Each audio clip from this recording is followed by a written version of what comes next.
LeBron's still out right now. How far can he take this Lakers team? Right now, I would tell you the conference finals. I believe in LeBron James. I know that he's not what he used to be, but I think that's just a health situation.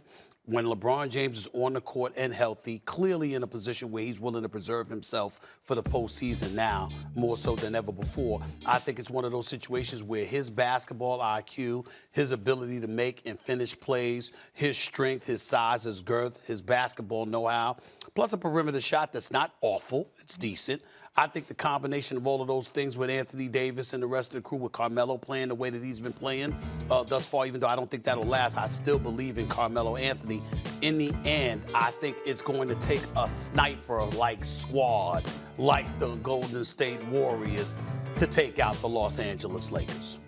JJ, can I ask you a question? And Keyshawn, we'll get to you because I know you're going to be very defensive, all things LA in a moment. So, JJ, is it fair to say that father time is catching up to LeBron James? To me, it's the first time in my life, and I've known LeBron since he was 15 years old, where LeBron looks human. He looks human. He had a core injury a couple seasons ago. Last season, he had an ankle injury. He comes out and says, I don't know if I'll ever be 100% again after that. Then another core injury to start.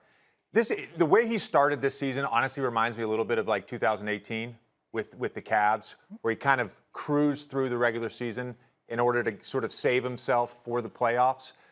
If we look at this Lakers roster, though, it's a clunky fit. It's a clunky fit with their big three. They need more shooting on the floor. Who knows if Melo's hot shooting is sustainable at this point? They definitely need at least two other great shooters. Do you think bringing in Westbrook was the right move? They gave up a lot for Westbrook, but some of that was fit. I don't think Kyle Kuzma was a great fit there. I don't think Montrezl Harrell was a great fit there. Those guys are playing great in Washington. They gave up a lot. What they didn't get back was any shooting, and that's what they need. They need more shooting. Well, the one thing I would say before Keyshawn chimes in here is that is a reflection on Frank Vogel, who I like personally. But I will tell you this. You don't use Montrezl Harrell at all during the playoff series against the Phoenix Suns. You don't use him at all. Kyle Kuzma didn't necessarily develop under you.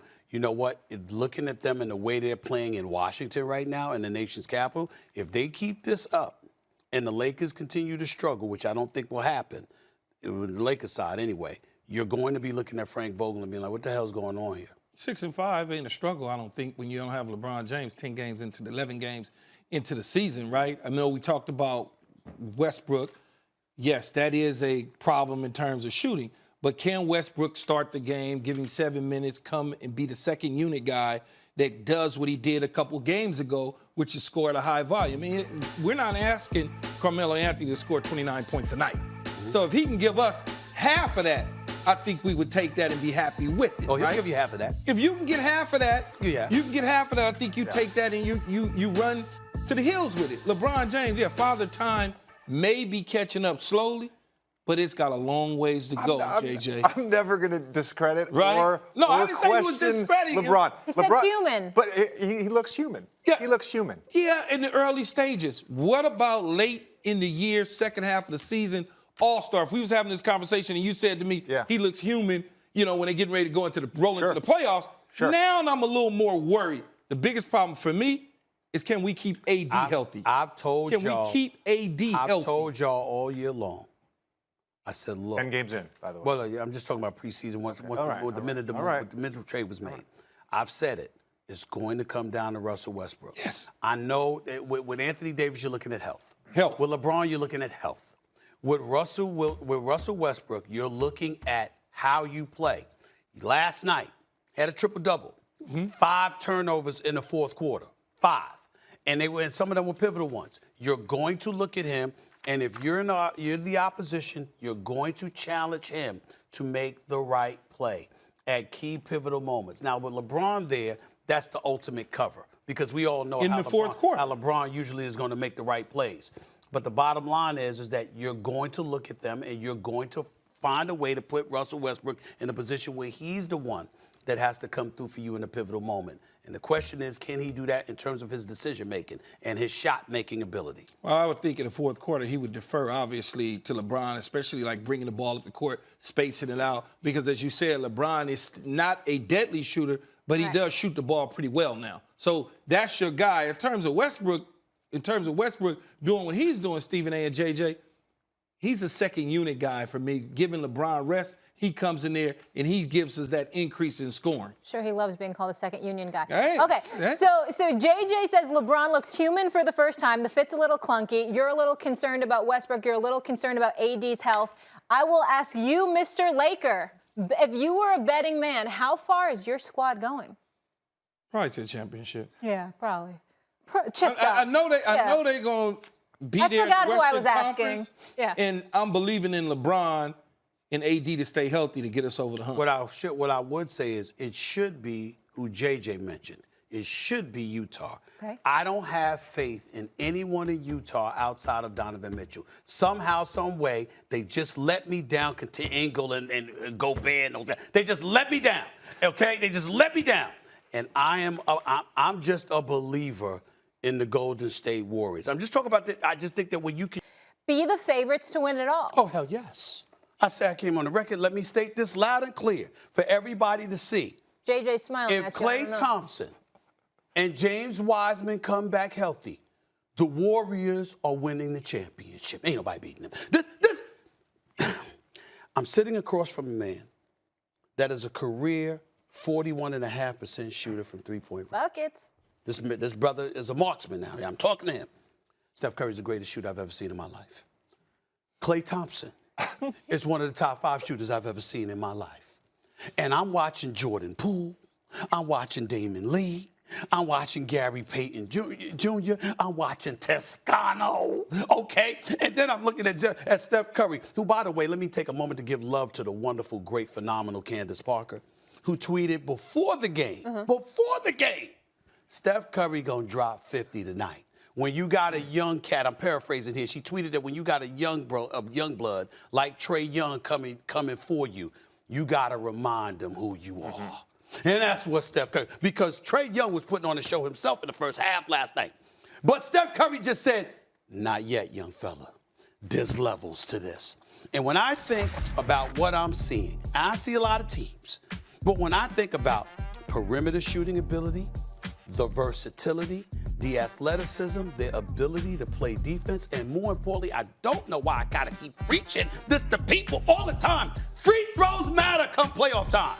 You gotta make free throws. And we know they ain't the Lakers.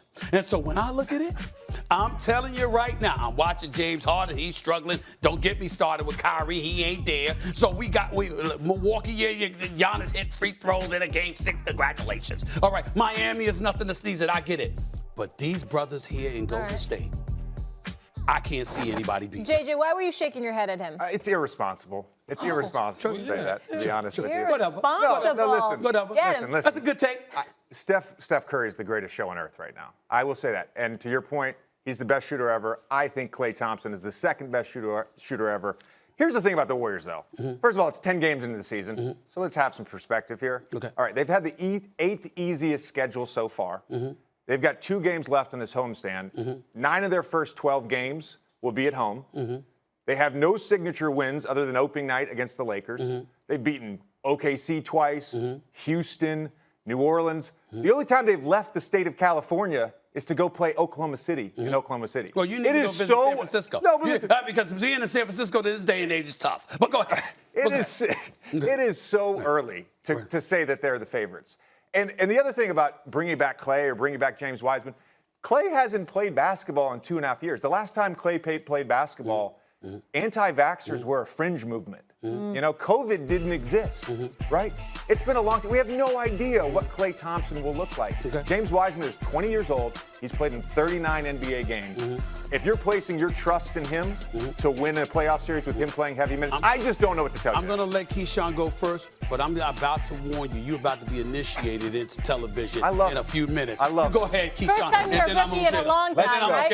I'm going to get you for that, but go ahead. They've been hot, but like JJ said, this is the beginning of the season. How you going to all of a sudden just give them the mantle? We have no idea what Klay is. No idea.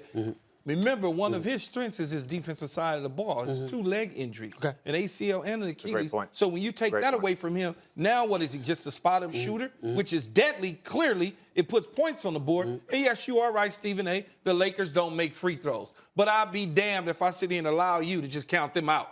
Just decide to say, oh, they don't mean anything. You just going to just pass over the Lakers. just because you seeing magic being made in Golden State and San Francisco right now. I know AD, you can blow on him. He can fall apart, all that. I get it. You don't know what you're going to get out of Westbrook in the early stages. LeBron's hurt. Age is catching up to him. I understand all that. But you ain't going to do that. Okay, first of all, couple of things. I'll dismiss you because we know you're a homer. When it comes to the Lakers, you're a homer. It's all right. And we're getting into the Lakers later on the show. It's okay. Don't you worry. Let me get back to this brother right here. First of all, I never said the Warriors were the favorites. I said I'm picking them to win it all. I understand why they may not be everybody's favorites, but listen to the question. That's number one. Number two, predictions are a part of this business. It's not irresponsible at all. I'm giving the public what they want. They want to know how I feel. I'm telling you how I feel. That's what you're going to have to do every single day. So get used to being irresponsible because they're about to call you that if that's what irresponsible is. Number three, let's dissect and analyze what we're witnessing here. Miami's formidable. We got to see if they're going to pull it together. Who's going to be their closer? Who's going to be the guy they give it to and they say deliver us to the promised land? That's a question mark. The Greek Freak. Yeah, when DeAndre Ayton, with no help whatsoever on the interior, let's see what you do come postseason time again this year as opposed to the undersized Phoenix Suns last year. The Philadelphia 76ers don't get me started. I mean, we got Ben Simmons, that fiasco that's going on there. We understand all of that. The New York Knicks, I believe in them for a first-round series. I'm not getting lost in the shuffle. We don't know what's going to happen with Kyrie. We're looking at James Harden, wondering what the hell's going on. Now let's go out to the Western Conference. Each year we pick Utah. We believe in Donovan Mitchell. No one else really shows up when it counts for Utah. That is a fact. That has been the case. The Denver Nuggets, we know the Jokic is big time, but Jamal Murray, they're not the same without him. How's he going to be when he comes back from that nasty injury? That's a question. Kawhi Leonard, what's going to happen to him? That's a question mark right now. So when you scour the NBA, okay, the same thing you can say about Klay Thompson I can say about anybody else. And when you bring up James Wiseman, here's my response to you.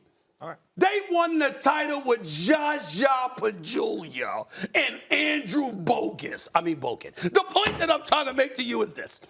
I can't look at James Wiseman and say, with the rest of the pieces there, with what they've developed over the last year and a half in Poole, Toscano, Damon Lee, and all of these brothers, that these dudes is about it. He's not calling them out in the media. He's making them play the five. And you know what? We all jump on this high, right, and think about the sprint.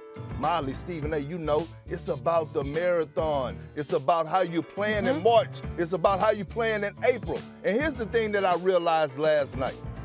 We give a lot of heat to the Lakers, but the Lakers got 6 future Hall of Famers on their team. What I realized last night is that every single night, the Los Angeles Lakers are going to get everybody's best shot. So they really playing playoff games throughout the whole entire season. Every game for them is like a playoff game. So the Lakers should feel better. I get where you're coming from, Perk. I don't agree with you on this particular issue, though. I liked what I saw from the Lakers yesterday, particularly Malik Monk. There's no question about it. He was putting up buckets.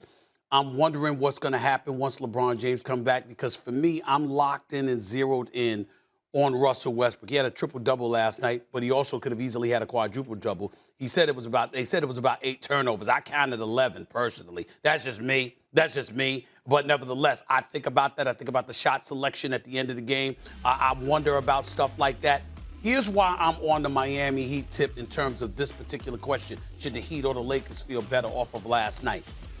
Tyler Hero is making a run for most improved player. That's number one. He's flat out balling right now. He was balling last night. We saw what he did. PJ Tucker, you know this because you did this kind of thing yourself. There's a different level of energy his presence brings to that squad. So I can't take that away. Plus, he had a dunk last night, a follow dunk. I'm like, where the hell did he get those legs from? I didn't know PJ Tucker could jump like that anymore. But sure enough, he did that. That was good to see. I saw Miami going to double overtime. I saw them do it without Jimmy Butler, who obviously got hurt in the first quarter and didn't return for the rest of the game. So I'm paying attention to that. You didn't have Markieff Morris. So I'm looking at the Miami Heat, where a team that some of us would view as relatively undersized or whatever. Their athleticism, their ability to hit perimeter shots, their willingness to play together. I'm looking at the acquisition of a Kyle Lowry and how he's basically matriculated into that system as well. I'm just thinking about them right now. We got a Lowry. We've got a Duncan Robinson with a PJ Tucker. Obviously, Bam Adebayo. Jimmy Butler goes down. Tyler Hero is there. I'm just watching them right now. And imagine there's top 7 with Morris in there. I like what I'm seeing, and I think the kind of things that I saw from them last night are the kind of things we can expect from them as the season progresses in terms of specifically, KP, contributions from those specific individuals. You know how you can watch the Lakers and LeBron is out or a star is out and guys step up and they show out, but then come postseason time, they on the bench because those stars are back. When you watch the Miami Heat, everybody you see performing is going to be on the court for them come playoff time. That's what I like about what I'm seeing from them.